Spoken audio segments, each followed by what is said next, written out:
बिस्मिल्लाहिर्रहमानिर्रहीम। लाखों करोड़ों दुरूदो सलाम मोहम्मद मुस्तफ़ा सल्लल्लाहु अलैहि वसल्लम और आले मोहम्मद पर। मैं हूँ उमर दराज गोंदल। अब कुछ चीजें ऐसी हैं जो पाकिस्तान में अनएक्सपेक्टेड नहीं रह गई, या यूं कहना चाहिए कि वो खबर नहीं रह गई, अब मामूल के मुताबिक है। मिसाल के तौर के ऊपर किसी आजाद जज को चीफ जस्टिस नहीं बनने देना, किसी आजाद शख्स को सुप्रीम कोर्ट या हाई कोर्ट में अपॉइंट नहीं होने देना, और खासकर जस्टिस मंसूर अली शाह साहब के रास्ते में रुकावट डालनी है।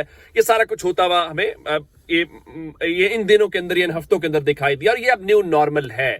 जिस तरह से अब पाकिस्तान के अंदर इलेक्शंस होते हैं, उसी तरह से जजेस की इंडक्शन है। और आपने देखा कि आज इस्तीफा भी जो जुडिशल कमिश्नर पाकिस्तान के मेंबर हैं अख्तर हुसैन, उन्होंने दिया, और उसमें उन्होंने लिखा कि ये जो आपने अदालतों के अंदर कंट्रोवर्शियल अपॉइंटमेंट्स की हैं और उनको लेके वो इसको रिजाइन कर रहे हैं। लेकिन खैर एक और तमाशा लगा दिया गया है, और वो तमाशा खैर लगना ही था। अब देखते हैं कि वो कितने दिन तमाशा चलता है या उस पर क्या होता है। वो ये है कि आपको याद होगा कि जस्टिस मंसूर अली शाह साहब ने और जस्टिस अकील अब्बासी ने एक एडिशनल रजिस्ट्रार ने जो वो बेंच का केस इधर उधर करने का था, उसके हवाले से एक तौहीन अदालत का केस शुरू किया था, और उस पे फिर उन्होंने तौहीन अदालत का नोटिस दिया एडिशनल रजिस्ट्रार को। फिर उसकी तौहीन अदालत की कार्रवाई खत्म कर दी, और उसके साथ उन्होंने ये कहा था कि जो प्रिजाइडिंग जज हैं और जो आईनी बेंच के सरबरा अमीनुद्दीन और मंदोखेल हैं, और जो बाकी ज़ाहिर है जिसमें उन्होंने कहा था कि हम अदालत के वकार के लिए इन कमेटियों को तौहीन अदालत के नोटिस जारी नहीं कर रहे, लेकिन बादी नजर में इन्होंने तौहीन अदालत की है। तो उस हवाले से क्या हुआ है कि जस्टिस मंसूर अली शाह साहब के फैसले के खिलाफ जो विफाकी हुकूमत है शहबाज शरीफ साहब की, और उन्होंने एक उसके खिलाफ अपील कर दी है, जिसको आप इंट्रा कोर्ट अपील कह सकते हैं। हालांकि आईनी बेंच उनके कुछ ऑर्डर्स को पहले ही कह चुके हैं हम वापस ले रहे हैं। जब आपने वो वापस ले लिया तो अब इंट्रा कोर्ट अपील क्यों कर रहे हैं? और अब आप इंट्रा कोर्ट अपील कर रहे हैं तो अब जाहिर है कि नए जजेस तैनात हो गए हैं, तो जनाबे या अफरीदी मेरा ख्याल है अपने पास लगा लेंगे, शायद अपने पास ना लगाएं, क्योंकि उनके खिलाफ भी वो भी इस कमेटी के मेंबर हैं। तो शायद कुछ और जजेस अब काफी ज्यादा नए आ गए हैं।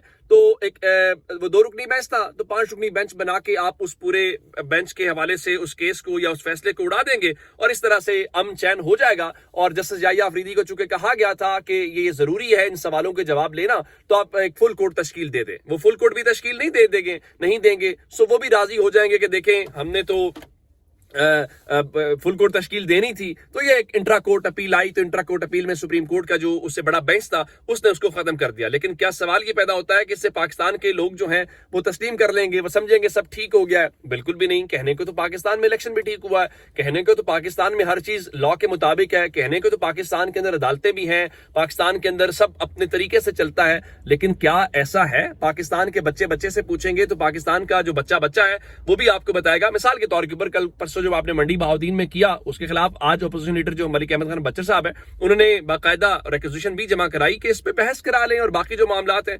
तो अब ऐसा करने से या तासुर देने से तो सब अच्छा नहीं होगा। मौलाना फजलुर रहमान क्या कह रहे हैं हम सबको पता है, और तो और छोड़िए, मौलाना फजलुर रहमान की स्पीच के बाद जो उमर अयूब साहब ने बात की वो भी सबके सामने है।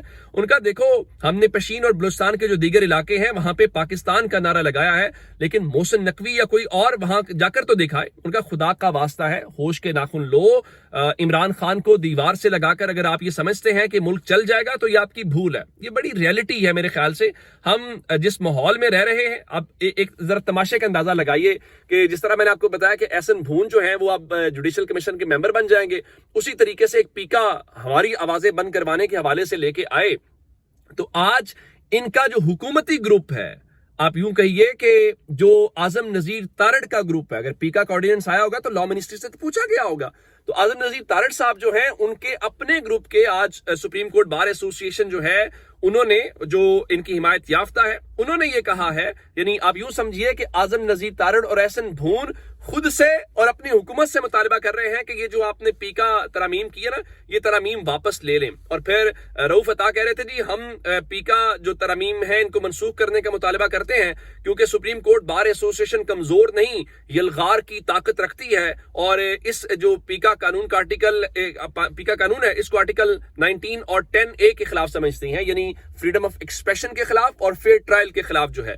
तो आप इस हवाले से देख लीजिए फिर चीजें क्या हो रही है। दूसरी जानिब जमात इस्लामी भी यही बात कर रहे थे, वो तो कह रहे थे भाई पीका का जो पहला शिकार है वो जमात इस्लामी के जो मानसेरा के अमीर है उनको बनाया गया है। फिर वो भी कह रहे हैं कि हम रमजान के बाद सड़कों के ऊपर होंगे, बड़ी शाहराहों पे धरने देंगे, गवर्नर्स वज़रा आला हाउसेस के घेराव करेंगे। अब इसके बीच में जो खबर है वो जरा हुकूमत के लिए या किसी और के लिए परेशानी का बायस बन सकती है, और वो है जो 26 और 27 फरवरी को है। आपको याद होगा کہ عمران خان نے یہ کہا تھا کہ اب ہم اپوزیشن کے الائنس کے ساتھ آگے بڑھیں گے.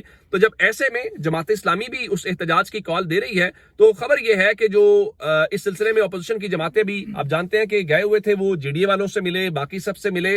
مقصد یہ ہے کہ ایک مشترکہ الائنس بنایا جائے جس میں شاہد خاقان عباسی ہوں, مولانا فضل الرحمان ہوں, جی ڈی اے کی لیڈرشپ ہو, باقی جتنے ان کے لائک مائنڈڈ ہیں جس طرح چکزئی صاحب ہیں یا مینگل صاحب ہیں. تو اطلاعات یہ ہیں کہ 26 اور 27 فروری 2 دن جو ہے وہ اسلام آباد کے اندر رمضان سے پہلے کانفرنس کروانے جا رہے ہیں. انہوں نے اس کا اعلان کر دیا. یہ بہت بڑی خبر ہے. اگر اپوزیشن ایک پلیٹ فارم کے اوپر بیٹھ گئی, اس کا جو میسج جائے گا اس کا وزن بڑھ جائے گا, اس کی ورتھ بڑھے گی.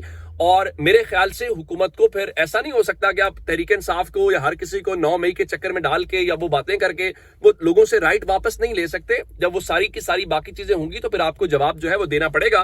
تو میرے خیال سے گورنمنٹ کے لیے آنے والے چند دنوں کے اندر ایک جو ٹف سچویشن ہے وہ ہمیں دکھائی دے رہی ہے. اب گورنمنٹ ماننا چاہتی ہے یا نہیں. ہاں, گورنمنٹ کا اپنا خیال ہے. گورنمنٹ یہ چاہتی ہے کہ جس طرح محمد مالک صاحب نے چند روز پہلے بتایا تھا, غالباً کوئی ہفتہ پہلے, ان کا جی سلطانی گواہ بنایا جا رہا ہے عثمان بزدار کو. تو اب جناب وہ ذرا حسن ایوب جو راوی ہے وہ کہتا ہے جی اب وہ اینٹی کرپشن پنجاب کے ریڈار پہ آ گئے ہیں. ظاہر ہے ان کو عمران خان یا ان کے خاندان کے خلاف استعمال کرنا ہوگا, تو اس سے کیا فرق پڑتا ہے؟ میرے خیال سے کوئی فرق نہیں پڑتا. پاکستان کے لوگ ان چیزوں کو بہت اچھے طریقے سے سمجھتے بھی ہیں اور یہ اب چیزیں پرانی ہو گئی ہیں. ایسا ہوتا تو آپ جو ہے وہ 8 فروری کو نتائج مختلف ہوتے. اچھا, آج ایک غیر معمولی ڈیولپمنٹ لاہور کے اندر تھی. لاہور میں 9 فروری کو ہارس اینڈ کیٹل شو شروع ہوتا ہے جس میں مختلف ان کے 16 دن کے ایونٹ چلتے رہتے ہیں, مختلف جس میں گھوڑ سواری یا دیگر جو ہیں. تو آج اس کی اختتامی تقریب تھی اور وہ لاہور کا جو فورٹریس اسٹیڈیم ہے کینٹ کے اندر وہاں پہ تھی, اور میں ابھی وہیں سے فری ہو کے نکلا ہوں جب میں ویڈیو ریکارڈ کر رہا ہوں. اور آج وہاں پہ خاص بات کیا تھی؟ وہاں کی خاص بات یہ ہے چونکہ افتتاحی تقریب کے اندر مہمان خصوصی شہباز شریف کو بلایا گیا تھا اور مریم نواز تھیں, اور آج کی جو اختتامی تقریب ہے اس کے 2 مہمان خصوصی جو سرکاری اعلامیہ جاری کیا گیا وزیر اعلیٰ پنجاب کے آفس سے, اس میں ایک تو مریم نواز شریف تھیں اور دوسرے army chief general Asim Munir تھے. اچھا, ہوا یہ کہ 6 بجے کا ٹائم تھا تو 6 بجے کے بعد ہی مریم نواز بھی آئیں. تو مریم نواز جو ہیں وہ ویسے پیدل چل کے کافی اندر آئیں اور اس دوران انہوں نے مختلف جو وہاں پہ بنے ہوئے ہیں باکسز یا جہاں پہ لوگ بیٹھے ہوئے ہیں انہوں نے وینیوز کے اوپر گئیں, ہاتھ ہلایا اور اس طرح سے وہ واپس جو ہے چلی گئیں. پھر انہوں نے مرکزی سٹیج سلامی کا چبوترا جس کو کہہ سکتے ہیں وہاں گئیں, اپنی تصاویر بنوائیں. اس دوران میں نے دیکھا کہ مریم اورنگزیب جو ہے وہ ایون کیمرے والوں کو بھی انسٹرکشنز دے رہی تھی. لیکن آرمی چیف بعد میں آئے اور جب آرمی چیف آئے تو تقریباً باقی جو منسٹرز تھے یا باقی سب لوگ جو تھے, ایون میں نے دیکھا کہ ڈی سی اور کمشنر لاہور بھی ذرا دور جا کے کھڑے تھے. ظاہر ہے اس وقت پھر سیکورٹی اور باقی چیزیں بالکل یکسر مختلف ہو جاتی ہیں. تو آرمی چیف جب آئے تو مریم نواز شریف جو ہے ان کا انتظار کر رہی تھیں اور 5-7 منٹ وہ چونکہ ان کا ظاہر کانوائے آ رہا ہوگا تو انہوں نے ان کو ریسیو کیا. جب ان کو ریسیو کیا تو ریسیو کرنے کے بعد جو ہے وہ سٹیج کے اوپر چلے گئے اور سٹیج کے اوپر جو ہے وہ قومی ترانے اور تلاوت کے ساتھ آغاز ہوا. پھر جو ایک معمول کا تھا جس کو کہتے ہیں کہ وہ 2 گھڑ سوار دونوں طرف سے آتے ہیں اور وہ اس طرح آغاز کی اجازت مانگتے ہیں تو وہ سٹارٹ ہو جاتا ہے. اور اس کے بعد جو ہے وہ آرمی چیف اور مریم نواز دونوں سٹیج سے اترتے ہیں اور نیچے جو چیئرز جہاں بیٹھنے کا انتظام تھا وہاں پہ مریم نواز شریف کی فیملی بھی تھی, وہ وہاں پہ چلی گئی اور ان کے ساتھ چیف سیکرٹری بیٹھے ہوئے تھے. اور اس کے بعد آرمی چیف جو ہیں وہ غالباً اپنی ان کی چونکہ فیملی پہلے آئی تھی تو وہ فیملی کے ساتھ اندر چلے گئے. اور اس دوران کیمرہ مریم نواز اور چیف سیکرٹری کو تو بار بار دکھاتا رہا لیکن ایک بار بھی جو ہے وہ آرمی چیف نظر نہیں آئے کیمرے کے اوپر. لیکن وہ آج کی تقریب کے اندر خاص مہمان خصوصی تھے اور چند روز پہلے آپ کو یاد ہے کہ چولستان والا ایونٹ تھا وہاں پہ بھی آرمی چیف تھے اور مریم نواز تھیں. تو آج لاہور میں جو ہے وہ تقریر تو خیر کوئی نہیں ہوئی, نہ کوئی پبلک انٹریکشن اس لحاظ سے تھا. وہ آئے اور وہ جو میں نے آپ کو انیشل بتایا تو اس کے بعد چلے گئے اور اس کے بعد ختم ہوا تو ابھی ان کی گاڑیاں وہیں کھڑی تھی اور ان کی فیملی کی گاڑیاں بھی تھی اور وہ چاروں غالباً 3 آرمی چیف کی تھی, 2 یا ان کی جو بھی نمبر جتنا بھی تھا وہ وہیں پہ تھی اور لوگ نکلنا جو ہے وہ بھی شروع ہو گئے. تو یہ آج آنکھوں دیکھا احوال تھا, وہ بھی آپ کو بتانا ضروری تھا چونکہ میں بطور رپورٹر وہاں پہ کوریج کے لیے موجود تھا. تو یہ آج کا احوال ہے. اپنا بہت سارا خیال رکھیے گا. خدا حافظ.